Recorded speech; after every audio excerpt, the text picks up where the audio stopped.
दोस्तों, सीता और गीता फिल्म 1972 की एक हिंदी भाषा की सुपरहिट फिल्म थी, जिसमें धर्मेंद्र, संजीव कुमार और हेमा मालिनी ने काम किया था। इस फिल्म की कहानी इस प्रकार है। इसकी कहानी है जुड़वां लड़कियों सीता और गीता, जो डबल रोल में होती है, वह हेमा मालिनी होती है, उनके बारे में है, जो जन्म के समय अलग हो गई थी।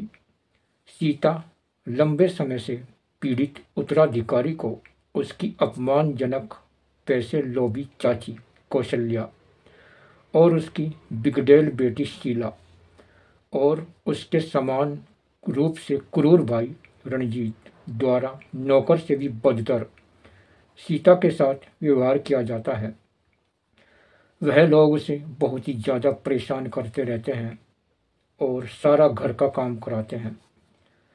इस तथ्य के बावजूद कि परिवार सीता के दिवंगत माता पिता के पैसे पर चल रहा है, सीता के एकमात्र सांत्वना उसके नम्र चाचा बद्रीनाथ और उसकी बुजुर्ग दादी, जो व्हील चेयर से बंधी रहती है। इसी बीच गीता एक झुग्गी में पली बड़ी हुई एक उग्र लड़की बन जाती है और अपने दोस्त और पड़ोसी राका यानी धर्मेंद्र के साथ सड़क पर प्रदर्शन करने का काम करते हैं। ये दोनों लोग सड़कों पर मदारी का तमाशा दिखाते रहते हैं। एक दिन सीता फैसला करती है कि जीवन अब सार्थक नहीं है और वह आत्महत्या करने के लिए घर से भाग जाती है, मगर उसे बचा लिया जाता है। लेकिन गीता समझदार राका उसे गीता के घर ले जाता है। इस बीच बद्रीनाथ और कौशल्या सीता की तलाश में पागलों की तरह भटकते हैं और सीता की जगह गीता को ढूंढ लेते हैं। दोनों उसे सीता समझकर अपने साथ आने के लिए मजबूर कर देते हैं, लेकिन अपनी कुछ चालाक चालों का इस्तेमाल करके गीता उनसे और पुलिस से बच निकलती है। वह उसे खोज रहे हैं। फिर उसकी मुलाकात रवि संजीव कुमार से होती है, जो सीता का भावी दूल्हा है, जो उसे सीता समझता है और उसे अपने घर ले जाता है।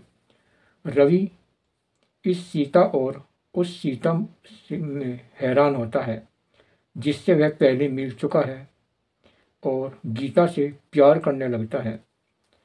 रवि सोचता है कि सीता पहले तो बिल्कुल सीधी सादी थी, मगर अब शरारती कैसे बन गई है। इसी बीच असली सीता गीता के घर में आ जाती है, जहां गीता की पालक माँ और राका गीता के अचानक कोमल स्वभाव और घर के काम करने की उसकी इच्छा से हैरान हो जाते हैं। धर्मेंद्र सोचता है कि पहले तो गीता बहुत शरारत करती थी, लेकिन ये तो एकदम बदल गई है।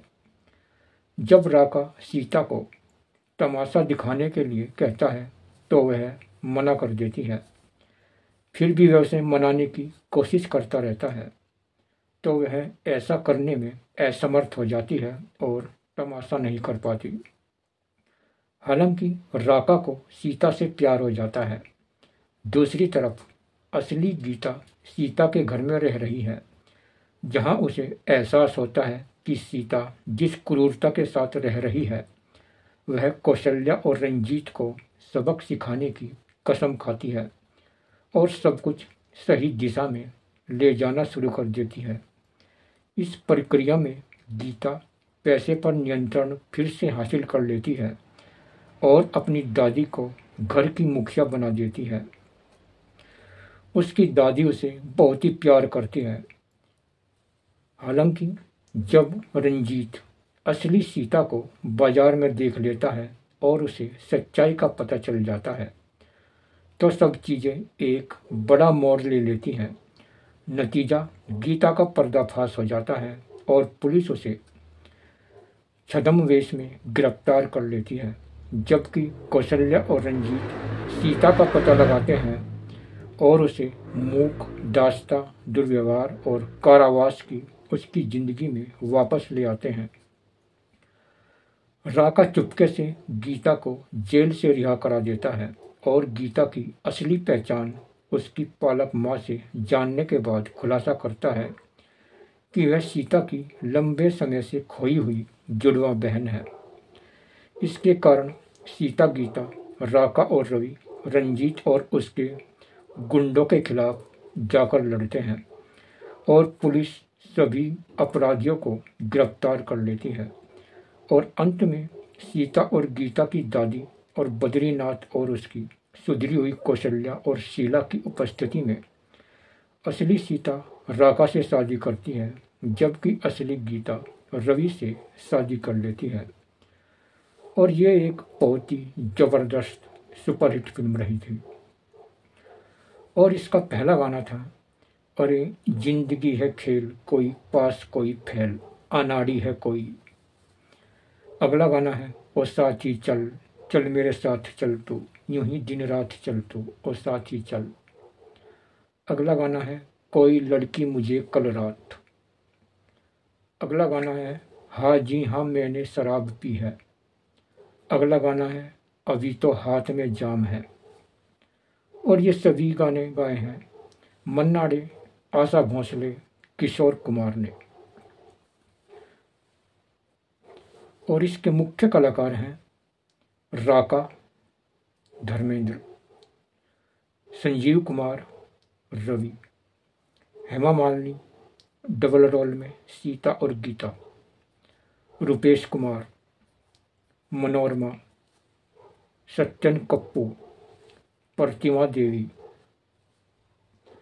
कमल कपूर, रतनमाला, राधिका रानी, मास्टर रवि, अलंकार जोशी, करण दीवान, केशव राणा, एम.बी. शेट्टी, दुलारी और अभि भट्टाचार्य।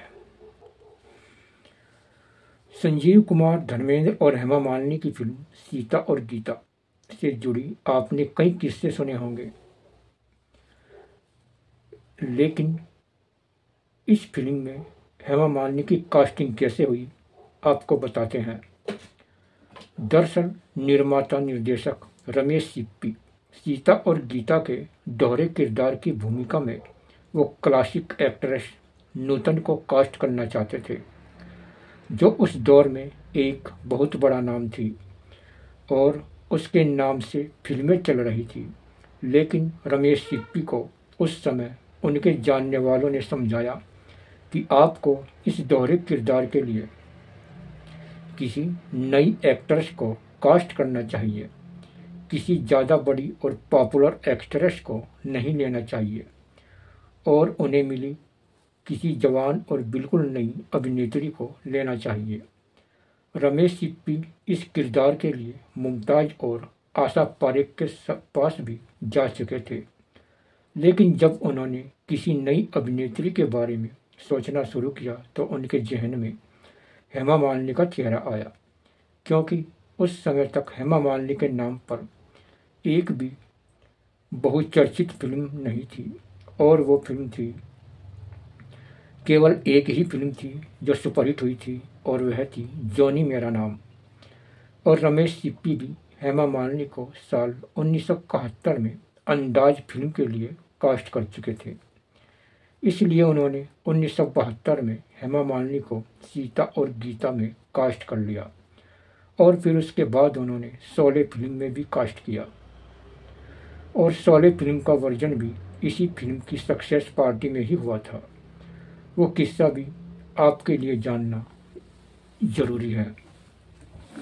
और ये फिल्म बहुत ही अच्छी रही थी और इसके निर्देशक थे रमेश सिप्पी, लिखा था सलीम जावेद ने, उत्पादित किया था जीपी सिप्पी ने